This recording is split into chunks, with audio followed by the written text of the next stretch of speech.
ఆశ్చర్యపోయాడు. కస్టమర్ ఇచ్చింది ఒరిజినల్ బంగారమేనా కాదా అని టెస్ట్ చేయాలనుకున్నాడు. తనకు అందుబాటులో ఉన్న అన్ని పద్ధతుల్లో పరీక్షించాడు. అది నిక్కార్సైన బంగారమే అని తేలింది. ఇన్నిసార్లు ట్రై చేసినా సేమ్ రిజల్ట్.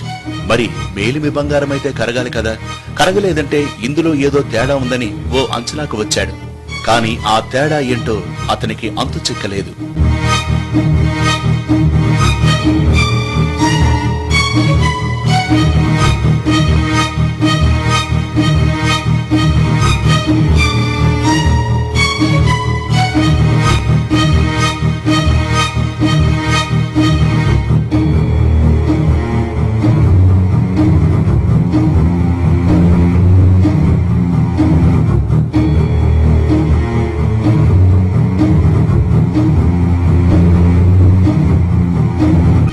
మిస్టరీ ఏంటో తేల్చడానికి ఈ గోల్డ్ ముక్కను టెస్టింగ్ కోసం ల్యాబ్కు పంపాడు.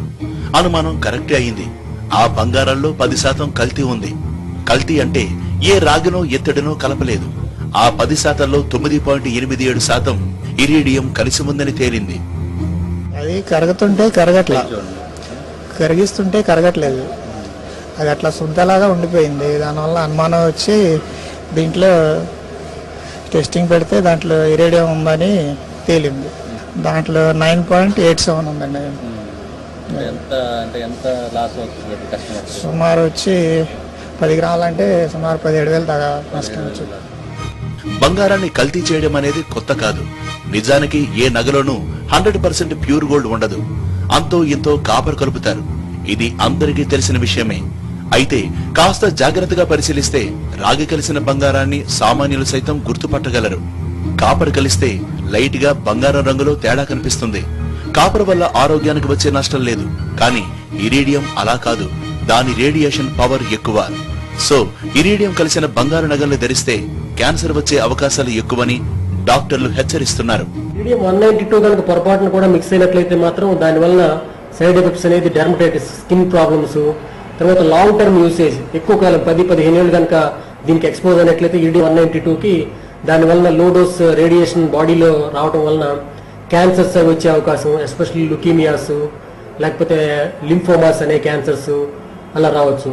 అక్యూట్ గా కనుక దీనికి ఎక్స్పోజ్ అయినట్లయితే ఎక్కువ డోస్ కనుక ఉన్నట్లయితే మాత్రం దానివల్ల సైడ్ ఎఫెక్ట్స్ నాజియా, వామిటింగ్ అలాంటి సైడ్ ఎఫెక్ట్స్ రావచ్చు. మరి ఇలాంటి సమస్యలు తలెత్తకుండా ఇరీడియంను గుర్తించేది ఎలా? కంటి చూపుతోనో సాధారణ పరీక్షలతోనో ఇది సాధ్యం కాదు. ప్రత్యేకంగా కంప్యూటరైజ్డ్ ఎక్స్రే మిషన్ ద్వారా మాత్రమే పసిడిలో దాగున్న ఇరీడియంను పసిగట్టవచ్చు అంటున్నారు నిపుణులు. ఇరీడియం అనేది కొత్తగా మెటల్ వచ్చింది. అదేమో ఏమవుతుందంటే మీరు మాన్యువల్ టెస్టింగ్ పెట్టినా కూడా దొరకదు.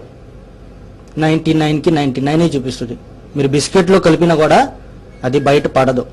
నా రిజల్ట్ మాత్రం పక్కగా ఏది ఉన్నా సరే యాస్టిస్ గా బయటపడిపోతుంది. ఇంత ప్రమాదకరమైన ఇరీడియంను బంగారంలో కలపడానికి కారణాలేంటి? కాపర్ సహా మరే ఇతర మెటల్ కలిపినా ఇట్టే తెలిసిపోతుంది. అయితే ఇరీడియంను కలిపినా అది కల్తీ బంగారమని గుర్తించలేదు. ఎన్నిసార్లు టెస్టులు చేసినా అది ప్యూర్ గోల్డ్ అనే రిజల్ట్ వస్తుంది. బిస్కెట్ లో కన్నా నగల్లోనే ఇరీడియం ఎక్కువగా మిక్స్ చేస్తారు. ఇరీడియం చౌకగా దొరుకుతుంది. పైగా దాని పసిగట్టే పరీక్షలు, పరికరాలు మార్కెట్లో అంతగా లేవు. ఇవే అక్రమార్కులకు వరంగా మారుతున్నాయి. తక్కువ ధరకే అని ఆఫర్ ఇస్తూ జ్యువెలరీ షాప్ లో ఇరీడియంను నింపేస్తున్నారు. బ్రోకర్ల మాటలు నమ్మి వ్యాపారులు సైతం అత్యాశతో అసలుకే ఎసరు తెచ్చుకుంటున్నారు. ఈ వస్తువులు ఎక్కువగా బాంబేలో తయారవుతున్నాయండి. బాంబే నుంచి హోల్సేల్ వ్యాపారస్తులకి చాలా తక్కువలో ఇవ్వడానికి వాళ్ళు మొగ్గు చూపుతున్నారు. మేమందరం కూడా తక్కువగా వస్తుంది, మేము కస్టమర్లు బెనిఫిట్ చేయ ఉద్దేశంతో మేము కూడా కొనాల్సి వస్తుంది కొన్ని సందర్భాల్లో. బంగారంలో ఇరీడియంను కలిపి దొంగదందా చేస్తున్న విషయం ముంబైలో బయటపడింది. గోల్డ్ మార్కెట్ ను షేక్ చేసింది. బంగారాన్ని కల్తీ చేసేందుకు దిగుమతి చేసుకున్న 100 కోట్ల రూపాయలు విలువ చేసే ఇరీడియంను డైరెక్టరేట్ ఆఫ్ ఇంటెలిజెన్స్ అధికారులు చాకచక్యంగా పట్టుకున్నారు. రీసెంట్ గా ఈ నెల 7న ముంబై ఎయిర్పోర్ట్ దగ్గరలోని పోస్టాఫీస్ నుంచి 15 కేజీల ఇరీడియంను స్వాధీనం చేసుకున్నారు. ఈ లోహాన్ని దిగుమతి చేసుకున్న సంస్థకు 5 కోట్ల జరిమానా విధించారు. దొరికితేనే దొంగ, దొరకనంత వరకు అన్ని దందాలు దర్జాగానే సాగుతాయి. పట్టుబడింది కాబట్టి తెలిసింది. తెలియక ముందు మన మార్కెట్లోకి ఇరీడియం భారీ స్థాయిలోనే డంప్ అయిందనే అనుమానాలున్నాయి. కేజీ ఇరీడియం ధర 8 లక్షలు. కేజీ బంగారానికి దగ్గర 17 లక్షలు. అంటే డబుల్ ఫరక్. 20 నుంచి 30 గ్రాముల బంగారంతో నగలు తయారు చేస్తే అందులో 5 నుంచి 10% ఇరీడియం కలుపుతున్నారు. వీటిని ధరిస్తే అనారోగ్య బారిన పడ్డమే కాదు, ఎంతగా కరిగించని కరుగని ఈ నగల్ని అమ్ముకుందామన్నా పైసా రాదు. సో మీ డబ్బుకు పూర్తి న్యాయం దక్కాలన్నా, మీకు బంగారం కొన్నామన్న ఆనందం మిగలాలన్నా కొనుగోలు విషయంలో జాగ్రత్తగా ఉండండి. సర్టిఫైడ్ గోల్డ్ నే కొనండి. తక్కువ ధర అని టెంప్ట్ అయితే రిస్క్ తప్పదు. అందమైన నగలని, ఎన్నెన్నో డిజైన్స్ ఉన్నాయని మనసు పారేసుకుంటే ఇరీడియం ఎరగదీస్తుంది. తస్మాత్ జాగ్రత్త. ఇలాంటి మోసాలకు తావు లేకుండా వ్యాపారులు కూడా అప్రమత్తంగా ఉండాలి.